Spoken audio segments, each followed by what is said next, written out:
happened, and JD was.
We are in Orlando, Florida, as the Magic are about to go into this interconference contest right here.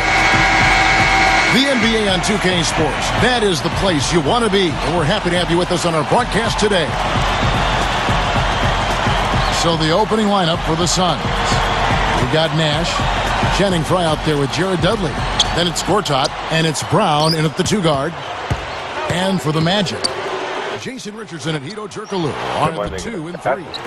Ryan Anderson out there at Glenn Davis. And it's Nelson in at the guard position. Frye, good. Here's Nelson. Guarded now by Nash. Nash gets called for blocking. That's his first foul. First just did not get to the spot in time, and that's going to be a blocking foul. Well, I thought the defender made a good effort, and it's a hard call to have go against you, but it's the right one. Now, here is Nelson. And Jameer Nelson, one of the Magic players who really struggled in the playoffs last season. I mean, shot under 38% from the floor and was only 23% from distance. He just had a tough time shooting it. Good on the second free throw. Here's Nash. And it's Nelson picking him up. From downtown. Shot is off. The Magic the other way.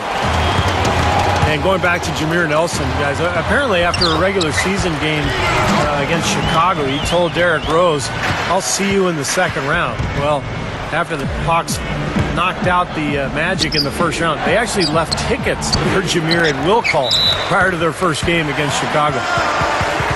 Stepped in the line, out of bounds there, and that will cost them the possession. Let's go to Doris Burke, who spoke with head coach Alvin Gentry. Well, he told me that creating chances against a defense like this is difficult for any team, and he knows they'll have to get creative to get open looks. He added, though, that every defense has holes and flaws that can be exploited, and he thinks he might have found some soft spots to attack. Guys?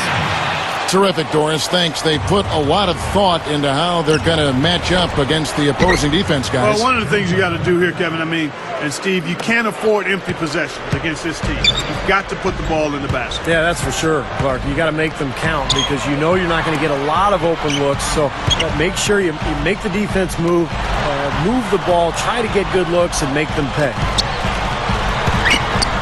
And here's Anderson for 3. Second shot opportunity. Out of bounds. And they retain possession. He was just a hair away from making that steal. Steve, I like the instincts there. Terrific. To see the pass coming and knock it away, well done. And the Suns call time. You know, the Magic trying some different techniques last year. One was a shadowing drill that helped improve the conditioning of a lot of the Magic players. Basically, 2 players were tethered, and the offensive guy had to lose the defender. Interesting strategy and way to try to get ready for the season. Grant Hill, he's checked in for Gortat.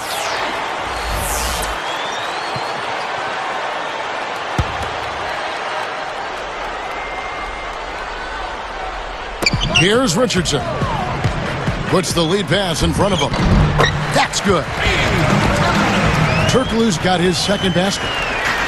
Mark, you mentioned that drill, and you find that very interesting. I know it paid off as the Magic were one of the better conditioned teams, Steve, in the NBA. Yeah, before he was traded to Washington, Rashard Lewis remarked that drill in particular kind of lets you see who wanted it and who didn't on that roster. Just a very, very exhaustive exercise.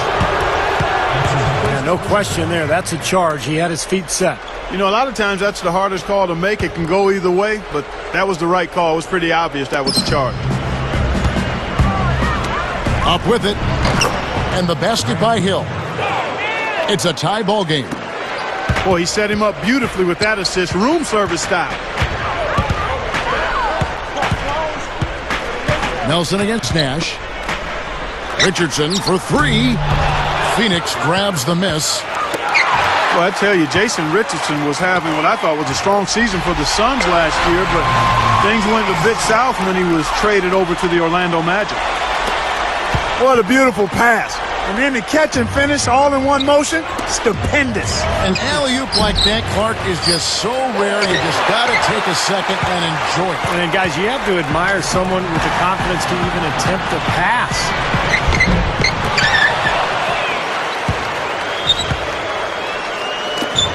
Launches a three. They get the rebound. He shoots again. Tries yet again. And so he draws the foul on the shot. A trip to the line to shoot two.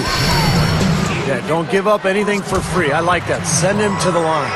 Yeah, they don't want to sit back and watch you lay it in. I mean, make them earn it. Make them earn it. Don't give up anything easy. That one misses, so he goes 1 for 2. Clark, going back to Richardson, he went from 19 points a game to around 14 points after the trade, so you're right on that one. Steve, did the change in his production surprise you at all? Not really, Kevin, because he went from playing with Steve Nash to Dwight Howard, and it's a different style. And you're going to get some open looks off of the double team of Dwight Howard, but there's nothing like playing with Steve Nash. You're playing a high pace. You're getting open look after open look in transition and in the half court. There's no better player to feed off of in the NBA than Steve Nash.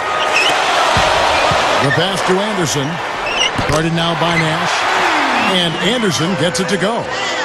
So tough to hit a three like that in transition. Nash is called for charging. That'll be his second foul of the game. That's 2 early fouls. I mean, we'll see how much leeway he gets the rest of the quarter from the coach. I don't think he necessarily has to sit with 2, but he's got to be careful. Earl Clark's checked in for the Magic. Slammed in by Richardson. How's that for finishing with flavor? Absolutely fantastic. I think he was saving that one for a special occasion. The Suns missed out on the playoffs for only the 4th time in the last 23 years last season. And with the team getting older and no outstanding young players, it may be a while before Phoenix returns to prominence.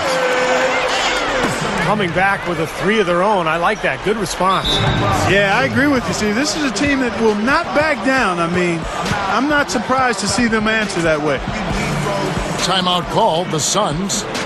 And, you know, for the Suns, Clark, what do you think is their best path for them right now? Could they bounce back to where they were, you think? In the short term, Kevin, I'd have to say no. I mean, this team a few years ago had a legitimate chance to win a title. I mean, now the talent level has dropped off, and we know you start right there. I mean, you've got to have talent to think about a championship, and it's easy to see why the word rebuild kind of floats around. I think that takes time, and that's where the Suns are right now. And for so long they've been looking for a center. Now they got Lopez, they got Gortat, but they don't have anything around it, or at least things that they're really building toward. It just reminds you of how hard it is to get the pieces together, to play at a high level, and to have a chance to compete for and pursue a championship. We've got 33 seconds left in the first quarter of the game. And an intentional foul right there. I have no idea why he was fouling there. And even the foul, I mean, you can't be wrapping guys up like that. I mean, it just doesn't make any sense. That's a meaningless play.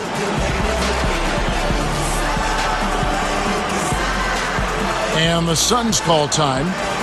Well, when the Magic first came into the NBA in 1989, they had some difficult years, as you would expect from an expansion team. But they've had a lot of success over the years with guys like Shaquille O'Neal and Dwight Howard, and they've built a really good, strong culture over the past decade.